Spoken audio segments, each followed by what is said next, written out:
오늘 갑시다. 저번 주에 했던 지구 시스템 이어서 남아있는 판 인사하고요. 진도는 안 받습니다. 오늘은 가장 먼저 정리합시다. 제 판이라고 하는 건 무엇인가? 같은 말로 암석권이다 이렇게 생각을 할 수가 있습니다. 이름에서 보다시피 조금 단단한 부분을 지칭하고 있습니다. 암석처럼.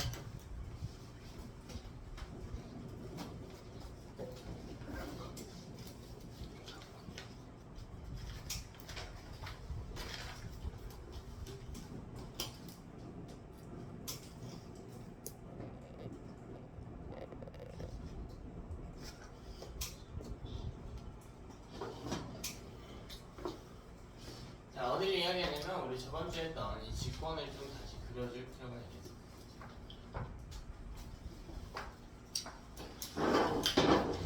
가장 끝부분에 지각이라고 하는 부분이 있었습니다. 그다음 부피의 대부분을 차지하는 멘틀이 위치하고 있었습니다.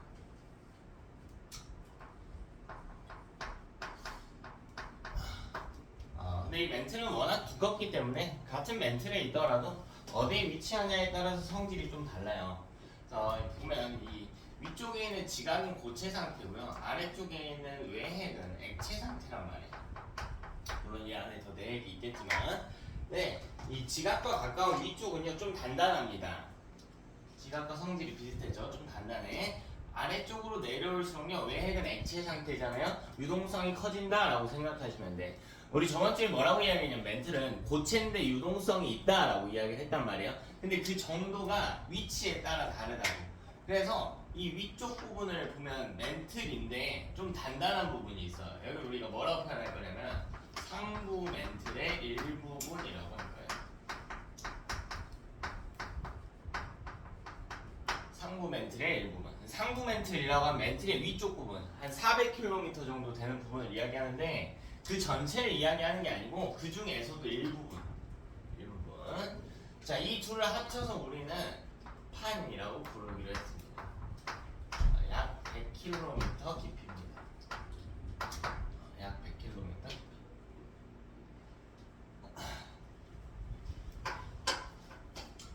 자, 그럼 이때 이 판보다 아래쪽은요 좀 연약권이라고 해서 유동성이 강한 부분이 있어요. 여기에 연약권이라고 부릅니다. 연약.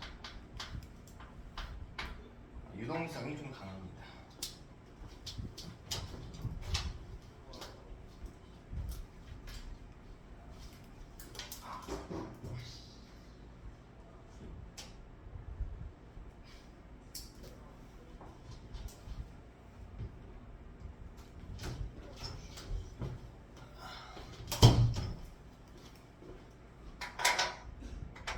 여기 연약권이라고 불러. 그래서 이 연약권에서 멘틀 물질의 대류가 활발하게 일어나면서 위쪽에 있는 판이 운동한다라고 생각하시면 되겠습니다.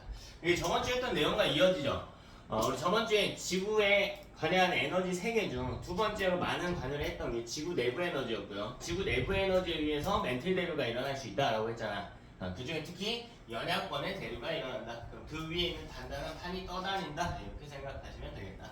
자, 이때 우리 판의 종류를 한번 살펴보자. 판의 종류를 한번 살펴봅시다. 자, 판은 지각 플러스 상부 멘틀의 일부니까 우리 지각도 다시 그려줄 필요가 있겠습니다. 저번주에 그렸던 그림이죠? 지각입니다, 지각. 여 밑에 상부 멘틀의 일부분이 또 포함됐다.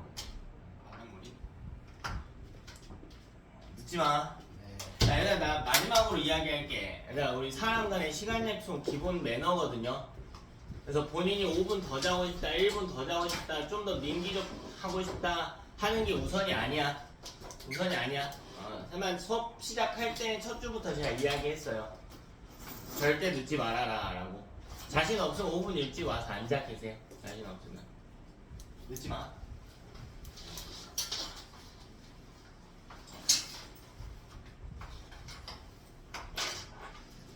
자, 이제 우리는 판을 두 가지 구역으로 나눕니다. 자, 왼쪽에 큰 육지가 포함되어 있는 대륙지각이 포함되어 있는 이 판을 대륙판이라고 이야기합니다.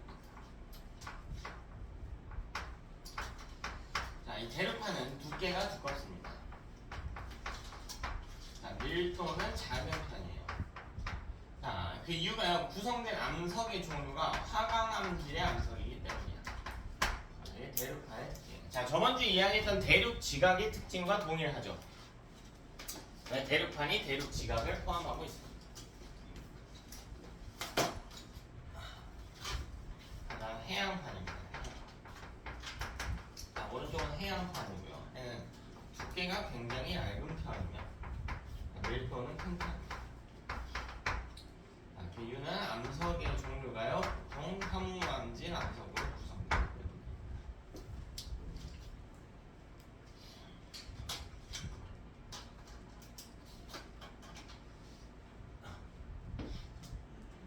예, 판 두 개 나눠 봤고요.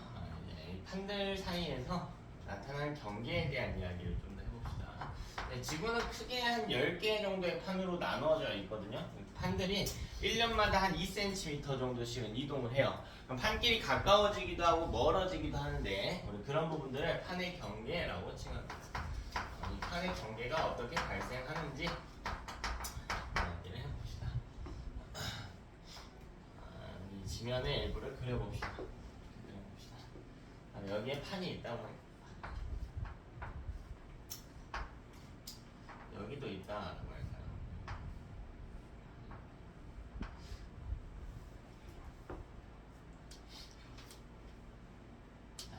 그럼 판 밑에 연약권이 있단 말이에요. 연약권. 연약권에서 멘틀 물질의 대류가 일어나. 올라갔다 내려갔다를 할 거야. 근데 이 부분에서 이 둘 사이 부분에서 멘틀 물질이 이렇게 올라갔다라고 해볼게. 물론 반대쪽에서 또 내려오는 일이 있을 겁니다. 그래서 뱅글뱅글 돌 테니까 이렇게 돌다가 일부 흐름이요 저 위를 뚫고 지나가고 있는 이런 모습이에요. 자, 우리 이 부분을 뭐라고 이야기할 거냐면요, 멘틀 물질이 올라온다라고 해서 멘틀 물질이 대류하다가 올라오는 부분 상승부라는 표현을 씁니다. 아까 상부 멘틀이라는 표현을 썼는데 상부는 위쪽이다라는 표현이고 상승부는 올라오는 부분이라는 표현이에요. 멘틀 대류의 상승부가 있다. 내용은 어렵지 않아요. 그림을 조금 이해하려고 하면 훨씬 쉬워질 겁니다. 자, 판 두 개가 있는데요. 판 두 개가 이렇게 놓여져 있는데 주먹을 판이라고 해봅시다. 가운데에 자꾸 뭐가 올라와. 그럼 양쪽으로 밀어낼 겁니다. 이렇게요. 양쪽으로 판이 밀려나겠죠. 그래서 여기 있던 판이 왼쪽으로 이동하고요. 여기 있던 판은 오른쪽으로 이동하게 됩니다. 아주 중요한 표현이야. 멘틀 대류의 상승부. 자, 그럼 멘틀 물질이 올라온 이 부분에서 무슨 일이 일어나는가? 발산형 경계라고 하는 게 발산이에요. 발산형 경계. 자, 발산형 경계가 무엇이냐? 두 판이 멀어진다라는 표현입니다. 멀어진다. 두 판이 멀어진다. 자, 그리고 이 밑에서 멘틀 물질이 올라오면서 새로운 땅을 만들어내요. 새로운 땅을 만들어내요. 마그마가 올라와서 지면 위로 올라와서 식어버려. 그래서 새로운 땅을 만들어내. 즉 판이 새롭게 생성이 된다. 판이 생성이 돼요. 우리 조금만 생각을 해보면 지구의 면적은 한정되어 있기 때문에 판이 생성만 될 수는 없겠죠. 어딘가 또 사라지는 부분도 있을 겁니다. 그런 부분도 한번 보자는 거야. 자, 이번엔요 여기에 판이 또 있다. 이 판들이요 쭉 일로 왔다라고 해볼게. 여기로도 오고요. 애가 점점 일로 왔다라고 해볼게. 애랑 부딪힐게요. 자, 때마침 여 부딪힐 이 장소에서 무슨 일이 일어나고 있냐면 멘틀 물질이 이렇게 내려오고 있어. 내려오고 있어요. 멘틀 물질.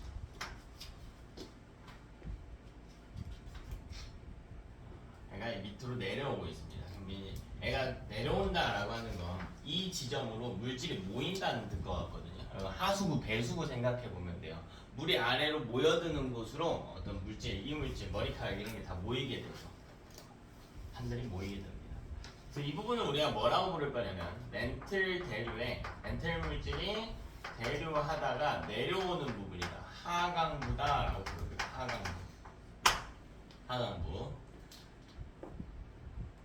자, 이 장소에서는 판들이 모이게 된다. 자, 이런 걸 우리가 뭐라고 부르냐면 수렴형 경계라고 불러요. 수렴형 경계에서 이제 다시 또 둘로 나눠지긴 하는데 좀 이따가 이야기하도록 하고, 자, 이때 두 판의 밀도가 다르다고 해봅시다. 여기서 충돌해서 꽝하고 충돌해서 이렇게 부딪혔어요. 근데 밀도가 다르다고 해볼게.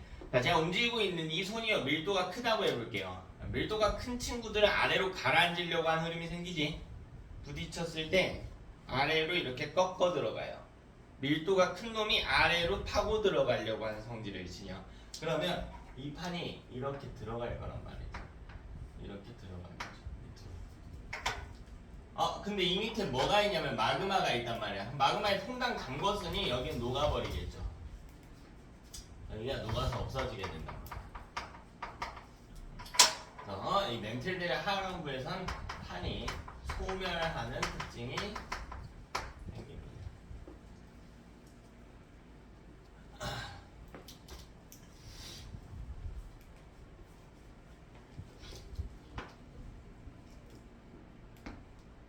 자, 이때 내용 정리 조금만 더 할게요. 첫 번째. 자, 판을 제가 여기를 A판, L을 B판, L을 C판이라고 할게요.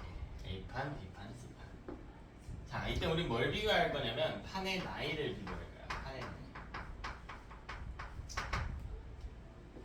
자, 원리를 알면 굉장히 쉽다. 결국 이 멘틀들의 상승부, 즉 발산형 경계에서 판이 생성이 돼서, 그럼 발산형 경계에 있는 판은 아직 영살이에요. 영살. 이제 막 만들어졌거든. 이렇게 만들어진 친구가요, 양쪽으로 밀려나게 된단 말이야. 그래서 미래에 위치할 곳이 바로 B예요. B가 더 밀려나면 C가 될 거란 말이지. 결국 나이는 C, B, A 순으로 돌아갑니다. 자, 왜 그러냐? 발산형 경계와 혹은 멘틀대로의 상승부와 멀수록 나이가 많기 때문이에요.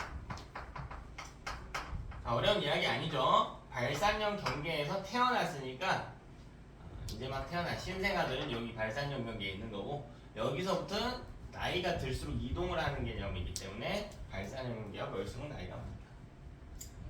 자, 여기 같은 말로 뭐라고 나오기도 하냐면 퇴적물의 두께라고 나오기도 해요.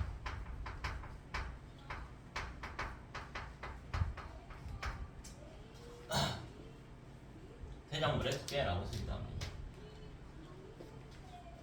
퇴적물, 뭐 어려운 표현 아니야. 말 그대로 이 지면에 퇴적되는 물질들, 뭐 여러분이 알고 있는 화석이 그 예시가 될 수 있겠고, 암석들도 마찬가지고, 결국 이 지층을 이루는 퇴적물의 두께.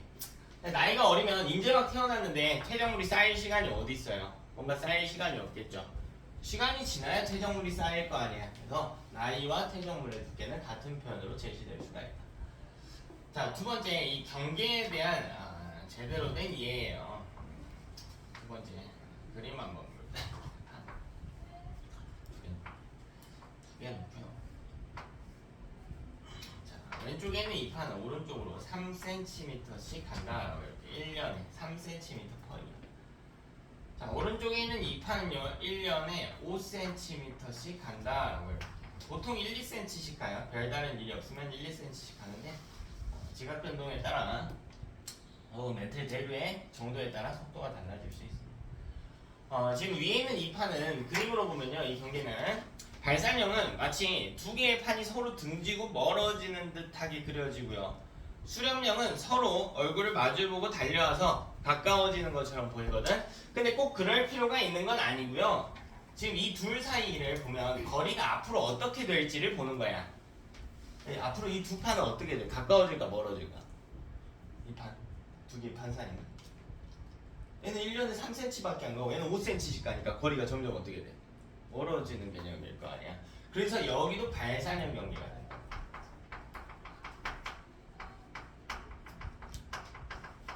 이것도 발산형 경계입니다.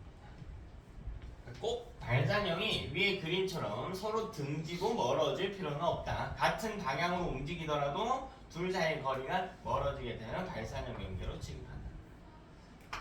자, 비슷한 상황 하나 더 그려볼까요? 이렇게 판 두 개가 있네. 자, 왼쪽에 있는 이 판은 1년에 5cm씩 한대. 자, 왼쪽에 있는 이 판, 오른쪽에 있는 이 판은 1년에 3cm씩 한대. 그러면 이 둘 사이의 경계도 수렴형 경계라고 이야기할 수가 있다. 왜? 앞으로 두 판이 가까워질 거거든.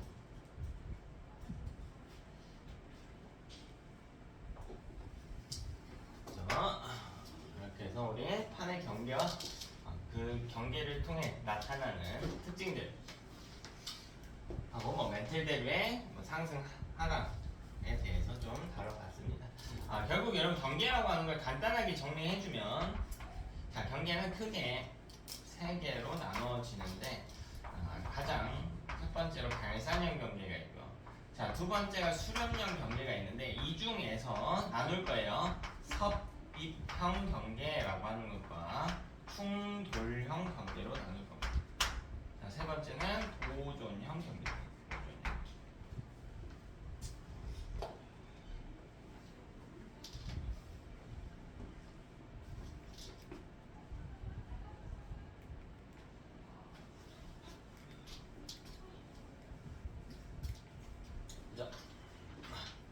오늘은 이 경계들 정리만 다 하면 1% 이상 내용 정리 다 됩니다. 내용이 많지가 않아요. 그림 열심히 그려주셔야 되고. 자, 그렇다면 우리 이제 이 경계의 종류에 대해서 자세히 다뤄봅니다. 하나씩 다뤄봅시다. 자, 가장 먼저 첫 번째 발산형 경계. 발산형 경계라고 하는 건 두 판이 멀어진다라고 했는데, 이 내에서도요 좀 나눌 수 있을 것 같아요. 왜냐면 판의 종류가 두 가지거든요. 발산형 경계인데 멀어질 건데, 멀어지는 두 판이 대륙판일 수도 있고요.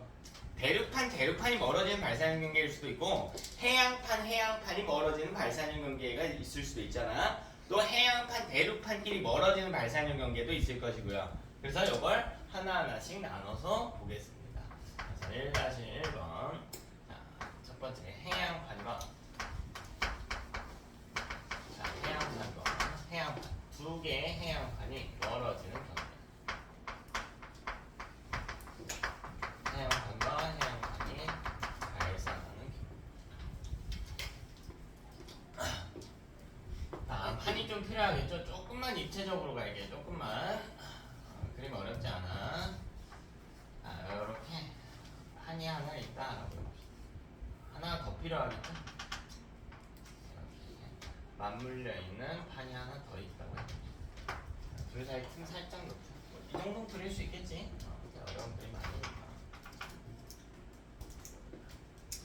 자, 근데 이 둘은 해양판이기 때문에 위쪽에 바다가 위치하고 있어. 바다가 이렇게 위치하고 있어.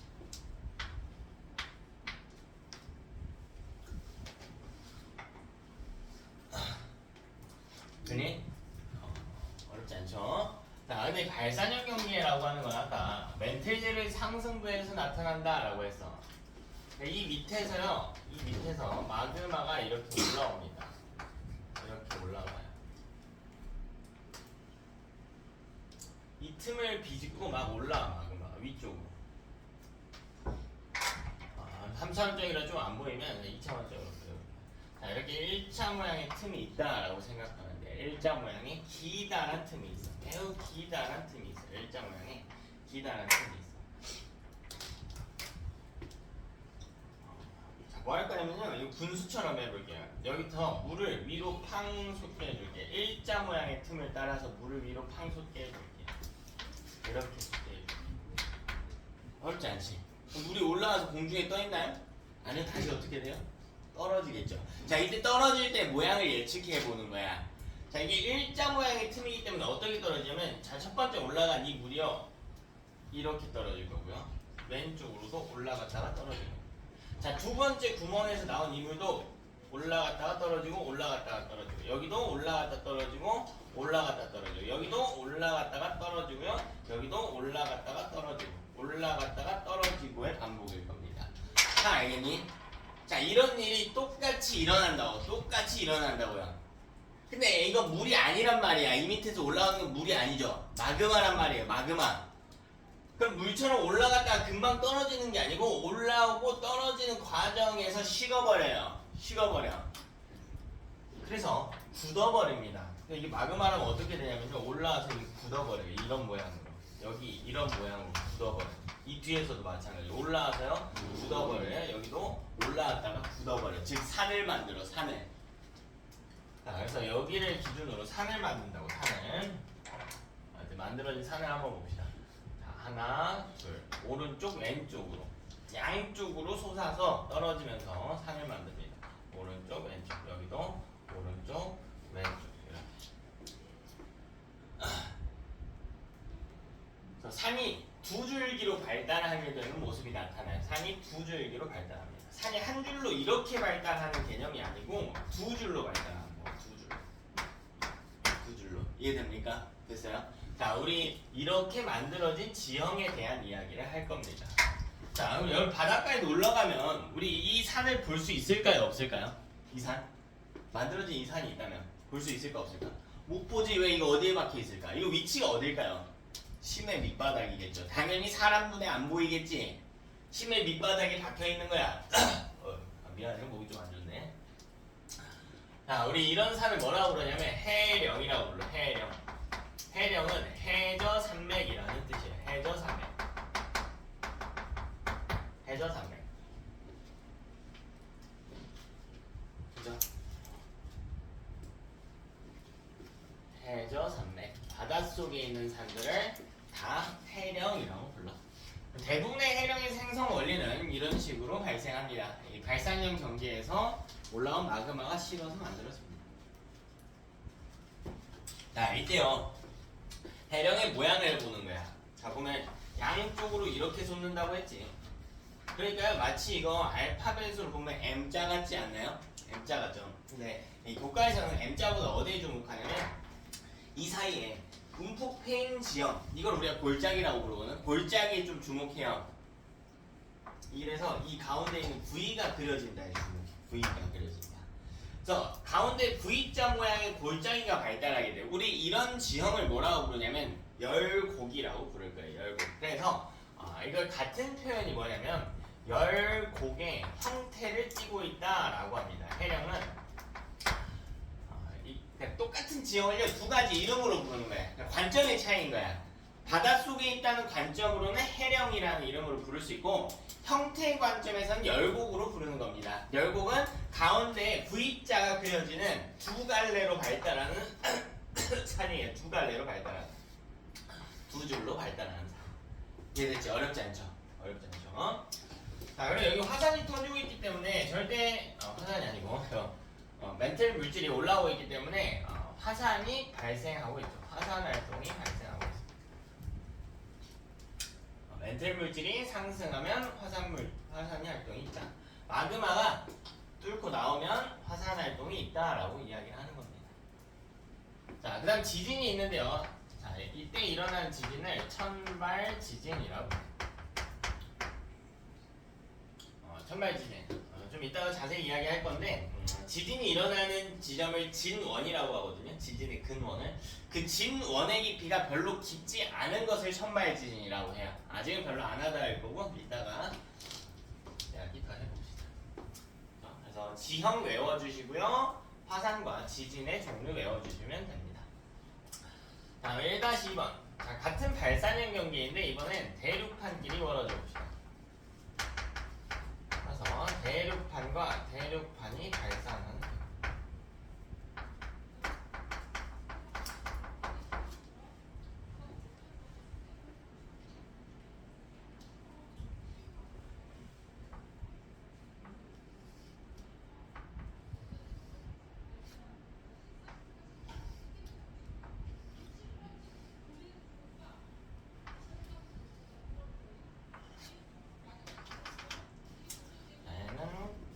더 간단합니다. 어렵지 않아. 자, 이거 마찬가지 밑에서 마그마가 이 틈을 따라 올라온대.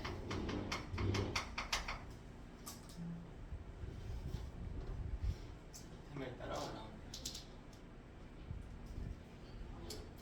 자, 이렇게 육지에서 분출된 대륙판이니까 대륙판밖에 없으니까 여기 육지밖에 없거든요. 육지밖에 없어요. 자, 여기서 분출된 마그마는 좀 이동 속도가 빠른 편이야. 바닷속에서 발생한 것보다는.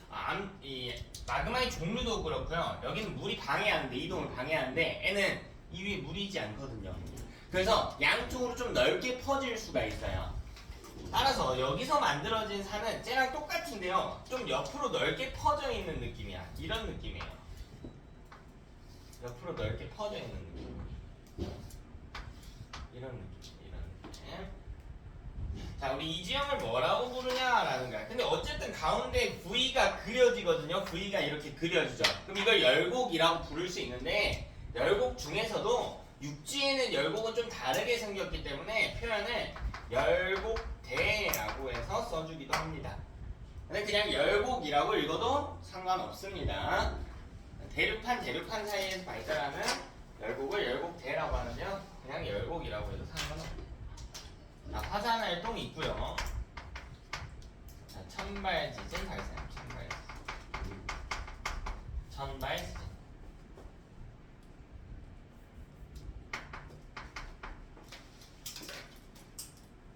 그렇죠. 뭐 이런 그림 그리는 거야. 어려운 거 없지?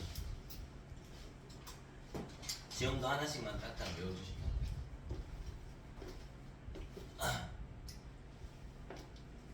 자, 다음으로 넘어갑시다. 자, 이번에는 2-1번으로 갈게요. 2-1. 자, 왜 2-1번이가 발산형 경계는 끝났어요. 해양판과 대륙판이 발산한 경우는 안 다루거든요. 그래서 여기까지만 정리해 주시면 되고. 자, 수렴형 경계로 넘어갈 건데 아까 수렴형 경계는 둘로 나눈다고 해서 섭입과 충돌로 나눈다고 했어요. 섭입과 충돌. 자, 그럼 수렴 중에 섭입인 경우를 봅시다. 수렴 중에 섭입인 케이스. 자, 섭입이 되기 위한 조건이 있는데요. 자, 섭입은 아래로 파고든다라는 뜻이야. 뭔가 아래로 파고든다. 아래로 파고들려면 조건이 뭐여야 될까? 밀도가 커야 된다라는 거야. 밀도가 커야 된다. 그래서 이 섭입형 경계가 나오기 위해서는 밀도의 차이가 존재해야 돼. 밀도 차가 존재해. 밀도 차가 존재해야 돼. 자, 그런 경계가 어디에 있냐면 해양판끼리는 밀도가 서로 달라요. 해양판과 해양판 혹은 해양판과 대륙판 이 둘은 서로 밀도가 다르거든요. 따라서 두 판의 경계에서 섭입형 경계가 나타나요.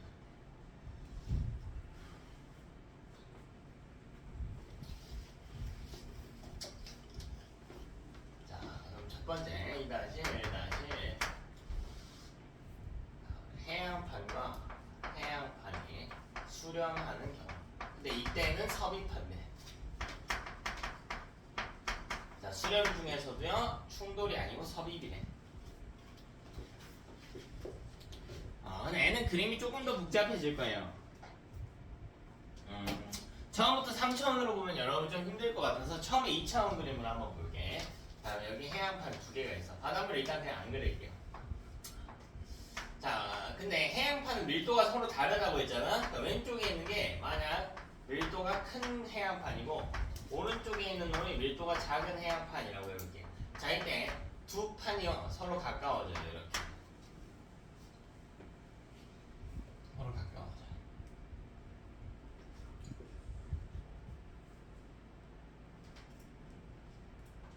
판이 서로 가까워져요.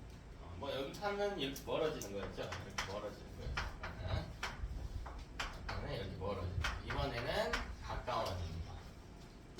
자, 그럼 어느 순간 부딪히게 될 텐데 그때 일어날 일을 다시 한번 그림으로 그려보자라는 겁니다. 제가 왼쪽에 있는 판이 밀도가 더 크다고 했단 말이에요. 밀도가 더 크다고 해요. 자, 그럼 부딪혔을 때요. 밀도가 큰 놈이 아래로 깎고 들어갑니다. 이렇게 깎고 들어가요. 깎고 들어가. 밀도가 큰 놈이 작은 놈 판 아래를 깎고 들어간대. 그럼 이 이후의 그림이 어떻게 되냐면 이렇게 깎고 들어가.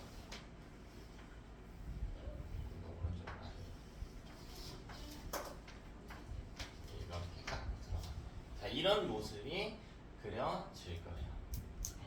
됐나? 그러니까 2차원적으로 그리면은 간단하게는 이런 그림일 거야. 근데 우리는 3차원적인 모델로 접근할 수밖에 없겠죠. 3차원적인 모델로 다시 한번 그려봅시다. 다시 한번 그려봅시다. 왼쪽에 판이 하나가 있고요.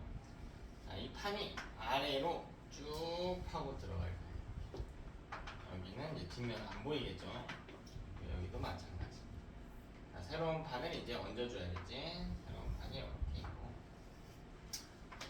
이렇게 사이에 벌어진 틈이 조금 있을 겁니다. 여러분 그림 그릴 수 있어야 돼요. 그림 뭐 잘 그릴 필요가 있는 게 아니야. 계속 그려가면서 본인이 이해할 수 있으면 돼요.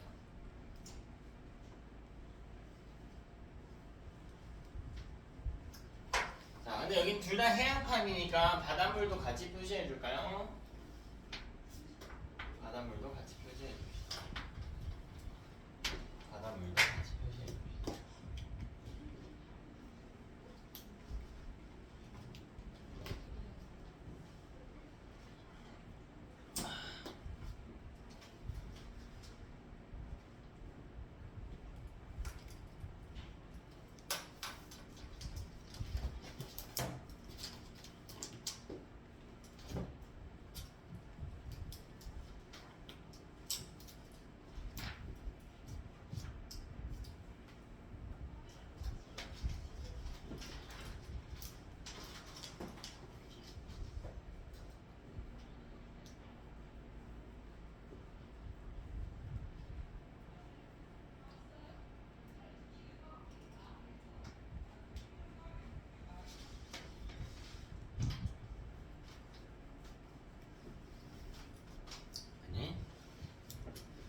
그럼 무슨 일이 있나 한번 살펴봅시다. 자, 여기는요 심해 밑바닥이에요. 여기 보이는 이 면은 심해 밑바닥이야. 내가 걷다 보니까 여기 가운데 틈이 있어. 쑥 빠지겠죠. 이제 아래로 훅 패어 들어갔지. 골짜기 지형이 또 보이네요. 자, 우리 요 지점들 다 뭐라고 이야기할 거냐면 해적 골짜기라고 이야기할 거야. 이걸 해구라고 부를 겁니다. 해구. 해적 골짜기라는 뜻이에요. 해적 골짜기. 자, 아까 발산형에서는 해령이 나왔는데요. 지금 해구가 나왔네요. 해적 골짜기라는 뜻입니다. 그럼 이미 해구라는 표현을 몇 번 들어봤을 겁니다. 혹시 떠오르는 표현이 있나요? 해구? 해구? 마리아나 해구 들어봤나요? 마리아나 해구? 유명하죠? 왜? 수심이 가장 깊은 곳으로 유명하거든요. 왜? 해구는 아래쪽으로 파여 들어간 지형을 이야기하기 때문이에요. 됐죠? 자, 그 다음 요 둘이 닿는 이 면이 있겠죠. 우리 눈에는 잘 보이지 않겠지만 이 면들이 있을 거야. 자, 이 면들은 다 뭐라고 이야기하냐면 섭입대라고 이야기합니다. 이제 과학자 베니오프라는 아저씨가 발견해서 베니오프대라는 이름을 쓰기도 합니다. 섭입대. 자, 두 번째 지형이 등장했다. 섭입대. 이렇게 아래로 파고 들어가는 면을 이야기한다. 이 파고드는 부분을 미끄럼틀이라고 이야기한다면 미끄럼틀 면을 이야기하는 겁니다. 됐죠?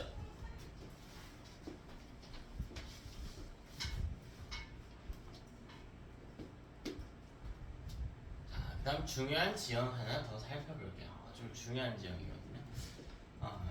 저 좀 보세요. 고개 받고 있지 말고 저 좀 보세요. 자, 이렇게 주먹 두 개가 와서 부딪힌대요. 근데 애가 막 짓누르면서 밀도가 크니까 짓누르면서 밑으로 막 파고 들어간대. 근데 이게 판이라고 하는 지구를 나누면 10개 정도의 판밖에 안 된다고 했잖아. 그 커다란 덩어리가 질량이 어마어마하게 큰 덩어리가 움직여서 애를 막 짓누르는 거거든요. 근데 여러분 지금 보면 뭐 장난하는 것 같겠지만 실제로는 이 충격이 어때요? 엄청 나겠죠. 그럼 왼쪽에 있는 이 판은 막 짓눌려지면서 이 판이 멀쩡하지 않고요. 막 깨지고 난리가 날 겁니다. 거대한 질량 덩어리가 막 눌러댈 거니까 깨지고 난리가 날 거예요. 그러니까 여러분도 마찬가지. 제 손도 마찬가지로 애가 누르면요 이쪽 손이 막 깨지고 난리가 나는 거야. 뼈가 막 다 부서지고요. 그나? 이때 부서질 때 막 산산조각 나는 느낌이 아니고 이게 지층이 이렇게 있을 거야. 어쨌든 판도 지각으로 구성이 되니까 이 지층과 지층 사이에 여기 약한 부분들이 존재하거든. 이 선들이 좀 약해요. 이 선을 따라서 쫙 깨져버리는 거야.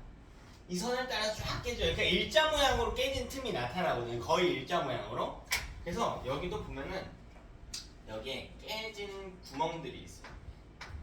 이렇게 거의 일자 모양으로 깨져요. 완벽하게 직선일 필요는 없겠지만 거의 같은 높이에서 깨진 흔적이 나타난단 말이에요. 이거 무슨 말인지 알겠니? 그래서 주먹으로 보자면은 여기 두 번째 마디가 다 부서졌다라고 생각하시면 돼요. 같은 마디. 여기가 제일 약하기 때문에. 근데 이 밑에 뭐가 있냐면 마그마가 돌고 있단 말이야. 마그마가 이렇게 돌고 있죠. 근데 이 마그마가 깨진 틈이 있으니까 압력을 못 견디고 여기를 따라서 위로 펑 하고 상승해버려. 무려 바다 위까지요. 마그마가 상승하게 됩니다.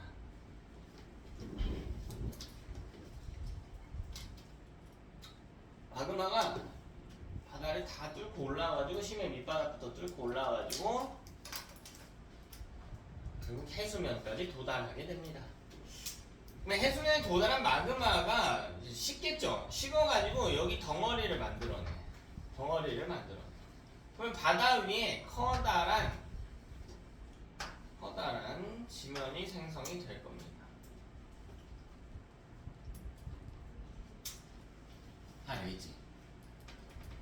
자, 그러니까 바다 위에 큰 덩어리가 생긴다고, 즉 섬이 생긴다고요.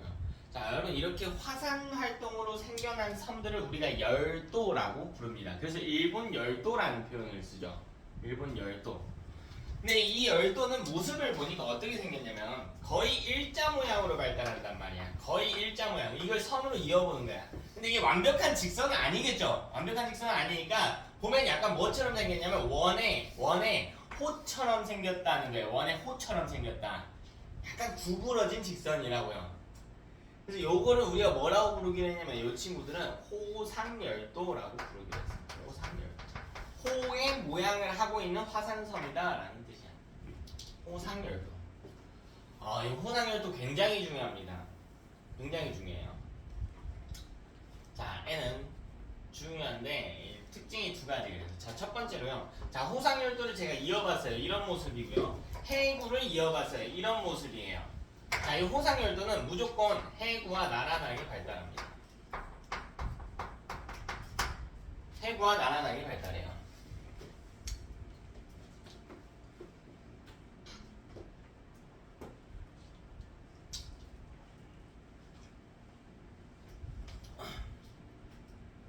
해구와 나란하게 발달한다. 자, 그 이유가 무엇인가? 자, 순서대로 가면요. 첫 번째 여기 해구가 경계를 따라 발달하게 되고요. 자, 이 깨진 흔적들 여기가 해구와 나란하게 발달하거든. 같은 직선상에 발달해. 평행한 직선상에. 그리고 이게 그대로 올라온 게 호상열도거든요. 또 호상열도 역시 해구와 나란하다라는 특징이 있습니다. 자, 그 다음 한해 여기가 경계겠지. 여기 경계선 있겠죠. 자, 이 경계를 기준으로 호상열도는 어디에 발달하게 되냐면 오른쪽에 발달하게 됩니다. 경계는 지면에 있는 이 선을 이야기해.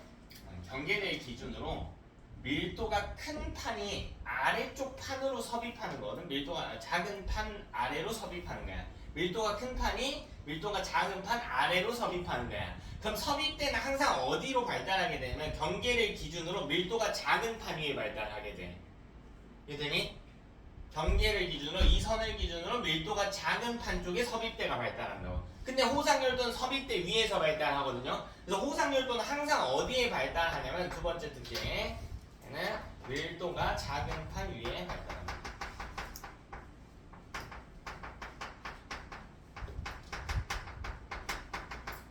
밀도가 작은 판 위에 발달합니다. 이게 호상열도의 특징.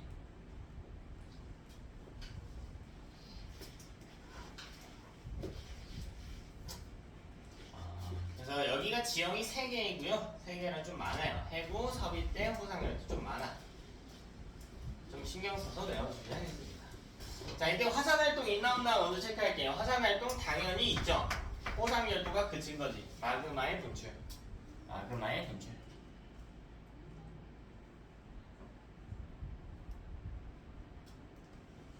자, 그 다음 지진도 같이 한번 따져볼게요. 자, 여기서 두 판이 막 서로 밀고 애가 밀고 들어오면서 막 깨지고 난리가 납니다. 땅이 막 흔들리겠죠. 근데 이 밑에도 서로 부딪히고 있을 거예요. 자, 여기도 부딪히고 있을 거예요. 자, 이렇게 지진이 일어난 지점들을 제가 표시를 해봤습니다. 자, 이런 지점들을 우리가 진원이라고 불러. 진원의 깊이에 따라서 지진의 이름을 다르게 붙이는데, 자, 진원이 얕은 경우에는 우리가 이걸 천발 지진이라고 부르고요. 천발 지진. 자, 진원이 이것보다 깊은 경우, 이 기준이 한 70km 정도 돼요. 70km. 지면으로부터 70km 정도까지는 천발이고요. 그것보다 깊으면 중발 지진이라고 부릅니다. 중간 지점에서 일어난다. 자, 그리고 가장 깊은 곳, 얘는 한 200km보다도 더 되는 곳들. 여기서 일어난 지진을 신발 지진이라고 불러요. 이 섭입형 경계의 특징은 아무래도 섭입대가 있다 보니까 아래로 깊게 파고 들어가 있어요. 그러니까 진원의 깊이가 깊은 신발 지진도 충분히 일어날 수 있다라는 겁니다. 깊게 파고 들어가니까. 아까 이야기했던 발산형 경계는 그렇지 않잖아요. 얘는 섭입하거나 이런 게 없으니까 천발 지진밖에 못 일어났는데, 섭입형 경계는 천발, 중발, 신발 다 일어날 수가 있어요.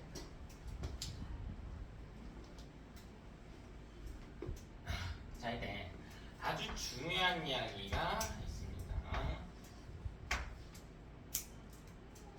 자, 이때 일어나는 지각 변동들의 위치를 살펴보는 건데요. 이걸 이해해야 돼. 자, 문장도 외우고요. 이해도 하셔야 돼. 자, 경계를 기준으로, 자, 얘가 경계. 이 경계를 기준으로, 자, 어디서 난리가 더 많이 나나 한번 보자고요. 오른쪽에서 난리가 나나 왼쪽에서 난리 나나 이걸 보자고. 딱 그림만 봐도 오른쪽에서 난리가 많이 나고 있지. 자, 그 이유가 무엇인가? 오른쪽인 게 중요한 게 아니고 오른쪽에 밀도가 작은 판이 있다는 게 중요한 거죠. 그 경계를 기준으로 밀도가 작은 판 쪽으로 갈수록, 아주 중요한 표현이야. 밀도가 작은 판 쪽으로 갈수록 첫 번째 지진이 일어나는 지점, 이걸 진원이라고 부르지.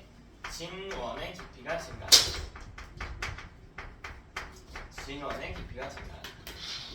자, 또 그뿐만 아니라 호상열도도 만들어지고 뭐 깨지고 난리도 난다. 지각 변동이 활발해진다.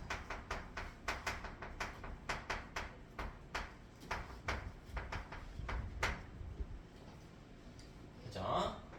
밀도가 작은 판 쪽으로 갈수록 경계 주변에서는 이런 일들이 일어나겠다.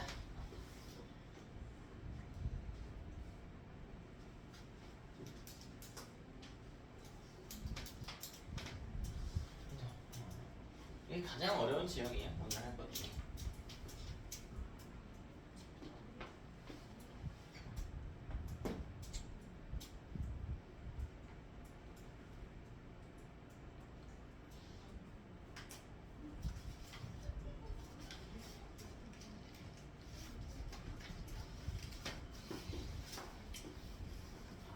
다음 걸까요? 자, 이번에는 2-1-2번. 자, 이번에는 해양판과 대륙판이 수렴한다라고. 자, 이때는 섭입하게 됩니다. 섭입하게. 해양판과 대륙판이 수렴한대. 자, 이때도 섭입하게 됩니다. 왜? 애초에 해양판은 밀도가 큰 판이라고 했고 대륙판은 밀도가 작은 판이라고 했거든. 애초에 둘은 밀도가 달라요. 아까 밀도가 다르면 섭입할 수 있다라고 했습니다. 자, 상황 생각해보세요. 해양판이고요, 대륙판이고. 해양판이고 대륙판이고. 해양판은 밀도가 커요. 그럼 이거 부딪혀 봅시다. 해양판이 와서요 대륙판하고 부딪혔대. 근데 해양판 밀도 크거든요. 그럼 해양판이 대륙판 아래로 깎아 들어가겠죠. 얘랑 그림이 똑같지. 얘랑 그림이 똑같아. 자, 왼쪽에 해양판 있다고 할게요. 뭐 문제마다 오른쪽에 있을 수도 있어요. 그럼 또 파고 들어가겠죠. 이렇게. 이렇게 밑으로 파고 들어가겠죠.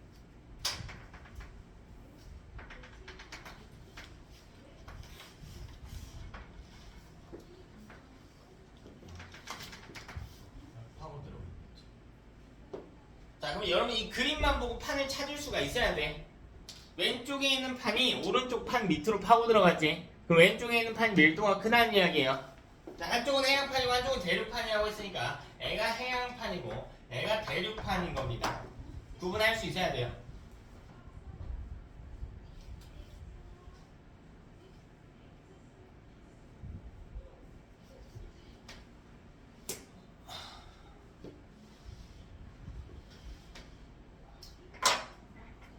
왼쪽에는 해양판이기 때문에 바닷물이 이렇게 있을 겁니다.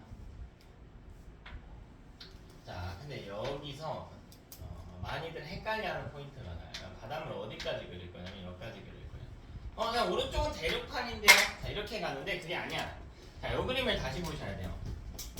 자, 어떻게 표시해놨냐면 대륙판하고 해양판이 닿는 경우에 대륙판의 앞바다 정도까지는 대륙판으로 포함시키는 거예요. 무슨 말인지 알겠어? 대륙판이 육지만 있는 판이 아니에요.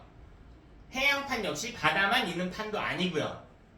됐나? 그럼 아까는 육지만 있었잖아. 이건 대륙판과 대륙판 사이잖아. 애초에 해양판이 없으면 바다가 있을 필요가 없잖아. 그러니까 육지와 육지 사이를 이어주는 거고, 이렇게 육지와 바다가 만나는 경우에 앞바다 정도까지는 대륙판에 포함시켜준다고요. 무슨 말이 되니? 대륙판에도 바다가 포함될 수 있구나. 이따가 세계지도 제가 그려드리면서 조금 더 이야기해드릴게요. 이건 무슨 말이지? 자, 그러나 대륙판이기 때문에 뒤편에 또 지면이 있긴 할 겁니다. 지면이 있긴 하겠죠.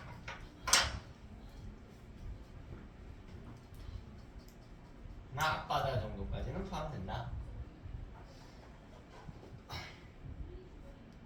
이따 볼까요?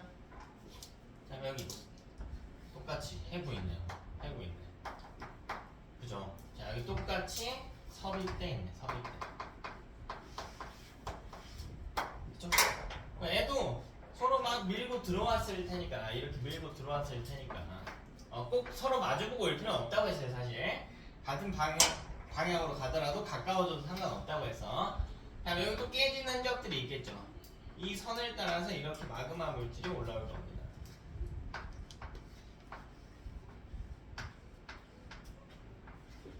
그래서 섬을 만들 거예요. 자, 우리 이런 섬들 마찬가지 호상열도라고 이야기합니다. 방금 그렸던 그림과 똑같이 해구와 나란하게 나타나고 있습니다. 해구와 나란하게 나타나고 있다. 호상열도.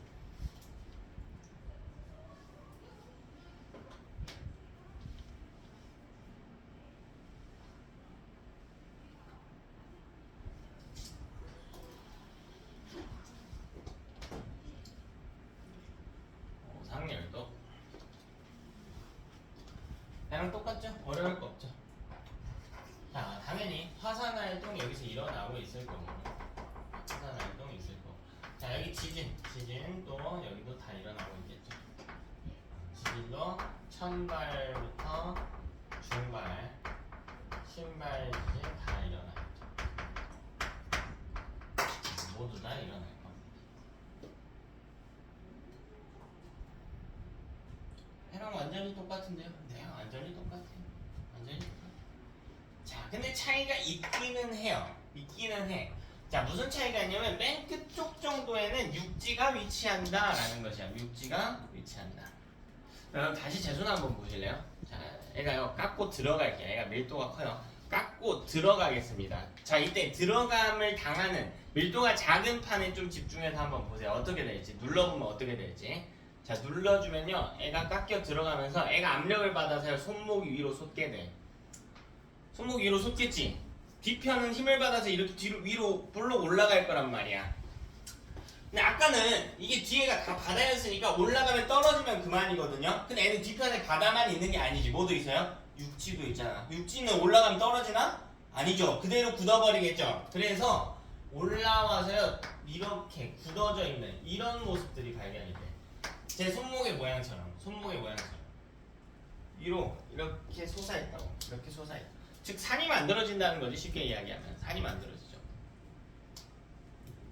압력을 받아서 산이 만들어지게 됩니다. 자, 이런 산들을 우리가 뭐라고 부르냐면 좀 좁으니까 이렇게 해봅시다. 자, 얘를 습곡이라고 불러요. 습곡. 자, 우리 아까 배운 산은 열곡이라고 했고요. 그림을 보면 딱 차이가 느껴지지. 결국은 아까 두 줄로 발달했거든. 근데 얘는 한 줄로 발달하겠죠. 이걸 습곡이라고 불렀어. 자, 습곡은 언제 만들어지게 되냐? 습곡은 자, 첫 번째 조건이 있어. 얘는 수렴형이어야 되고요. 자, 육지가 존재해야 됩니다. 자, 세 번째는 횡압력이 작용해야 돼. 수렴형인 경우에는 횡압력이 작용하긴 합니다. 횡압력. 자, 횡압력은 뭐냐면 가로 방향, 가로 횡자, 압력, 누르는 힘이야. 가로 방향으로 누르는 힘. 이거 보면 가로 방향으로 누르는 힘입니다. 가로 방향으로 누르는. 이제 습곡은 수렴형 경계해야 되며 육지가 있어야 되고요. 가로 방향으로 누르는 횡압력이 작용해야 됩니다.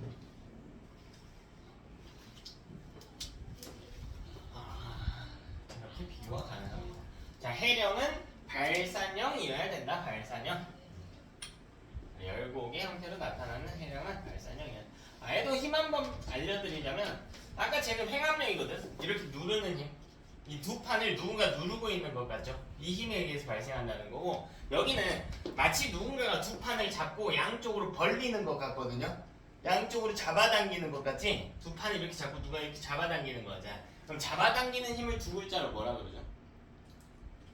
보통 실에서 많이 쓰는 표현인데 장력이라고 그래요. 장력. 그래서 비교군으로 많이 나오거든. 열곡의 형태는 장력이 작용하는 경우에 나타나. 장력의 작용으로 나타나. 장력. 자, 비교군으로 많이 나와요. 습곡과 열곡은 비교군으로 많이 나와. 모양으로 나올 수 있겠죠? 열곡은 두 줄로 발달하고 습곡은 한 줄로 발달한다. 열곡은 발산형에서 나타나고 습곡은 수렴형에서 나타난다. 열곡은 장력에 의해서 발생하고요. 습곡은 횡압력에 의해서 발생한다. 이렇게 비교 대상으로 많이 나옵니다.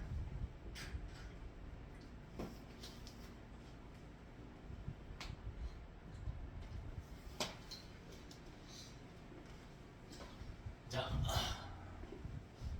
경기 딱 2개 남았는데 2개 하고 싶시다.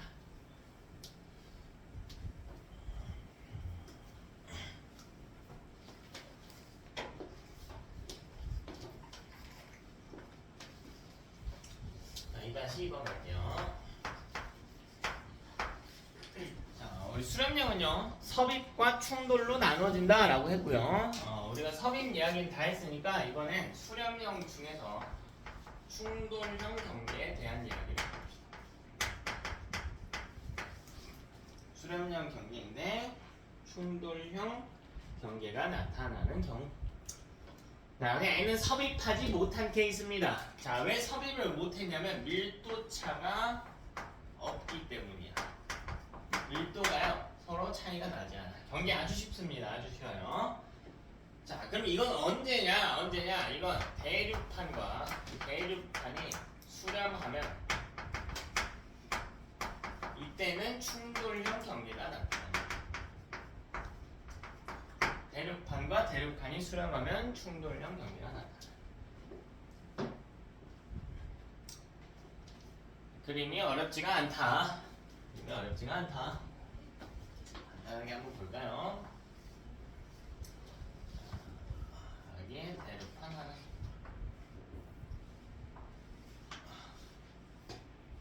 여기도 대륙판 하나.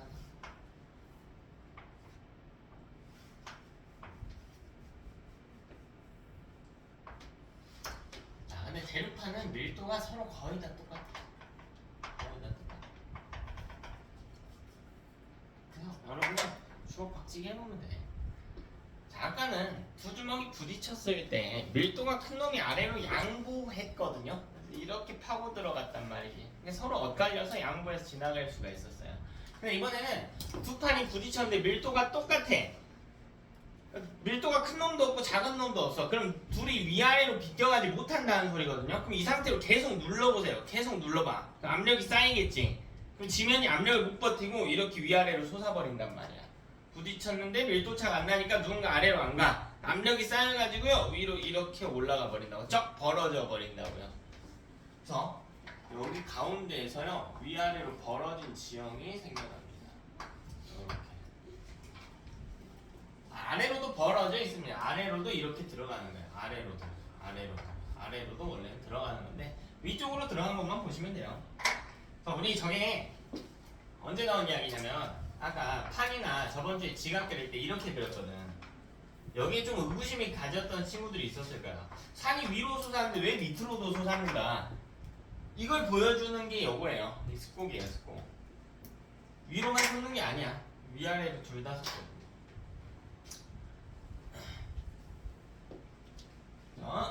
우리 요 지형을 스곡이라고 이야기하는 스곡.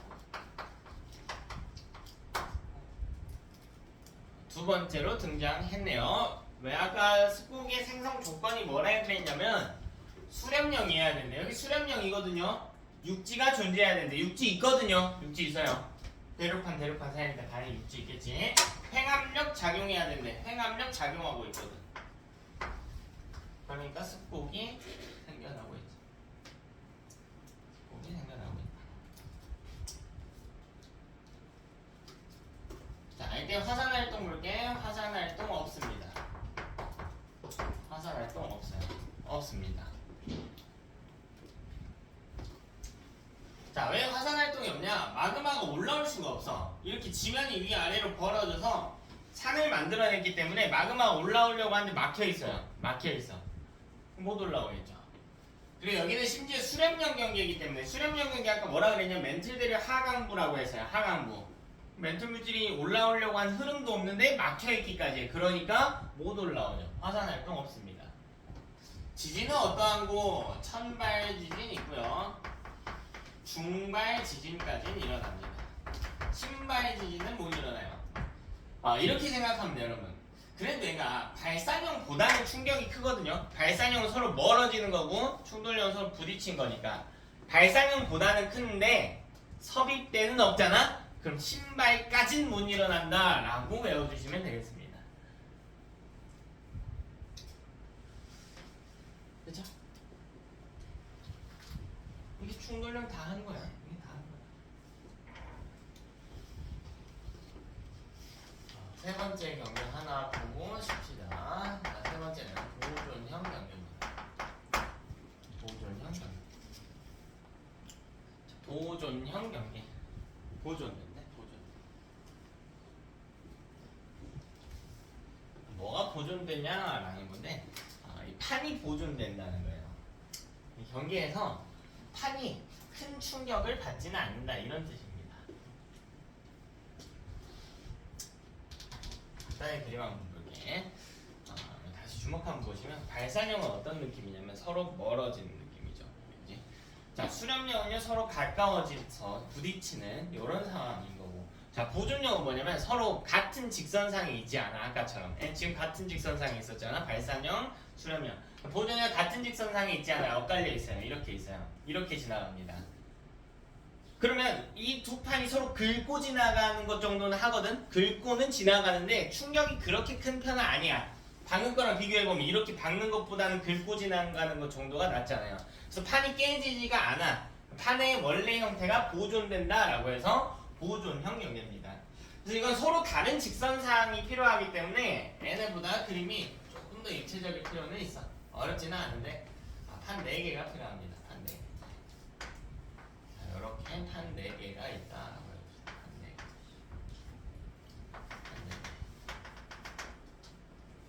판 4개가 있네. 자, 여기 A판, 여기 B판이라고. 자, 여기 C판, 여기 D판이라고.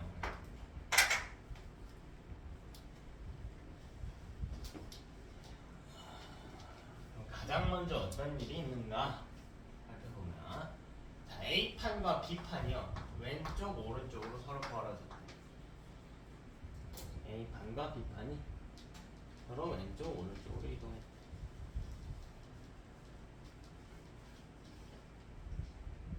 그럼 두 판은 멀어지고 있네요. 두 판 멀어지고 있지? 그럼 여기는 두 판이 멀어졌기 때문에 발산형 경계입니다. 발산형 경계, 발산형 경계에서는 열곡이 생긴다라고 했단 말이야. 그러니까 양쪽으로 산이 이렇게 만들어져 있어. 양쪽으로 산이 만들어져 있어.